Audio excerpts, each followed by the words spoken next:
Hello everyone, আসসালামু আলাইকুম সবাইকে। জাভা বাংলা টিউটোরিয়ালে আপনাদের সবাইকে স্বাগতম। তো আমার এই ভিডিওগুলো করার মূল উদ্দেশ্য হচ্ছে একটা জাভার বাংলার হচ্ছে একটা সিকোয়েন্সিয়াল ভিডিও টিউটোরিয়াল তৈরি করা। ইউটিউবে এরকম অনেক টিউটোরিয়াল ভিডিও আছে, কিন্তু এরকম সিকোয়েন্সিয়াল টিউটোরিয়াল খুবই কম আছে। তো সেই জন্য সেই চিন্তা ভাবনা থেকেই আমার আর কি এই সিকোয়েন্সিয়াল টিউটোরিয়াল তৈরি করার একটা চিন্তা ভাবনা মাথায় আসলো। তো আজকে আমরা এই প্রথম লেকচারে আমরা যেটা শিখবো সেটা হচ্ছে কিছু ইন্ট্রোডাকশন সম্পর্কে আমরা জানবো, জাভা সম্পর্কে আমরা জানবো।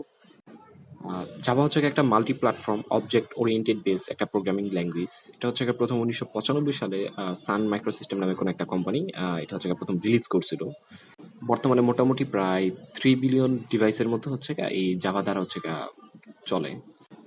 এই ল্যাঙ্গুয়েজ দ্বারা হচ্ছে মোটামুটি মোবাইল অ্যাপ্লিকেশন, তারপর হচ্ছে ডেস্কটপ অ্যাপ্লিকেশন, ওয়েব অ্যাপ্লিকেশন, সেটা হচ্ছে গেমস, ডাটাবেস কানেকশন এবং এছাড়াও বিভিন্ন কাজ করা যায়। এটা জাভা হচ্ছে একটা মাল্টি প্ল্যাটফর্ম হচ্ছে ল্যাঙ্গুয়েজ। সেটা হচ্ছে কোনো উইন্ডোজ বা ম্যাকের মধ্যে সীমাবদ্ধ নাই। সেটাকে হচ্ছে বিভিন্ন প্ল্যাটফর্মে ইউজ করা যায়। এই জন্য এটাকে হচ্ছে মাল্টি প্ল্যাটফর্ম এবং ইন্ডিপেন্ডেন্ট ল্যাঙ্গুয়েজ হিসেবে বলা হয়।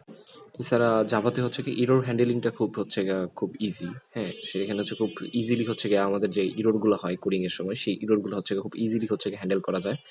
এছাড়া জাভা হচ্ছে একটা খুব সিকিউর, ফাস্ট এবং পাওয়ারফুল ল্যাঙ্গুয়েজ। এছাড়া খুব সহজেই জাভা কোডটাকে হচ্ছে মডিফাই করা যায়।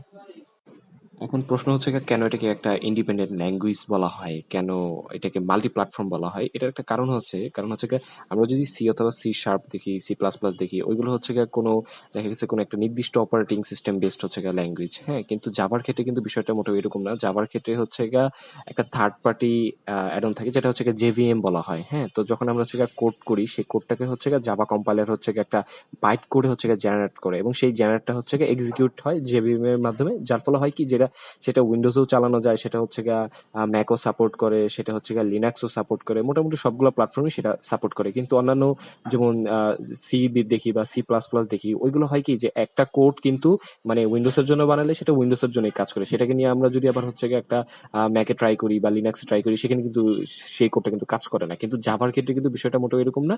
কারণ জাভার ক্ষেত্রে হচ্ছে আমরা কোডটা যেখানেই করি না কেন, সেখানে একটা থার্ড পার্টি থাকে জেভিএম, সেটা হচ্ছে আমাদের হচ্ছে জেভিএম এর মাধ্যমে হচ্ছে সেটা হচ্ছে আমাদের ওই অপারেটিং সিস্টেমে সাপোর্ট করে। সো জাভাকে এই জন্য হচ্ছে মাল্টি প্ল্যাটফর্ম বলা হয়। এখন লাস্ট কথা হচ্ছে যে এগুলো শেখার জন্য আমাদের কি কি লাগবে। হ্যাঁ, তো এগুলো চালানোর জন্য অবশ্যই আমাদের একটা জেডিকে লাগবে, যেটাকে আমরা জাভা ডেভেলপমেন্ট কিট বলি। অ্যান্ড অবশ্যই একটা আইডিই লাগবে, যেটা হচ্ছে একটা কম্পাইলার। সেটা নেটবিনস হইতে পারে, ইন্টেল আইজি হইতে পারে, এক্লিপস হইতে পারে। হ্যাঁ, তো ব্যক্তিগতভাবে আমি ইন্টেল আইজিটা মানে কাজ করি, কিন্তু আমি আপনাদের জন্য হচ্ছে নেটবিনসটা সাজেস্ট করব, কারণ নেটবিনসটা হচ্ছে বেশিরভাগ মানুষ হচ্ছে নেটবিনসটা ইউজ করে। তো সেজন্য আমার এই কোর্সে হচ্ছে আমি নেটবিনসটা ইউজ করব। তবে আপনারা চাইলে অন্যান্য কম্পাইলার গুলো ইউজ করতে পারেন, কোনো অসুবিধা নেই। মোটামুটি সবগুলো কম্পাইলার সিস্টেম একই এবং একই কাজ করে। তবে আমি এই কোর্সে হচ্ছে আমি নেটবিনসটাকে হচ্ছে সাজেস্ট করব। তো ধন্যবাদ, এতটুকুই। দেখা হচ্ছে নেক্সট টিউটোরিয়ালে।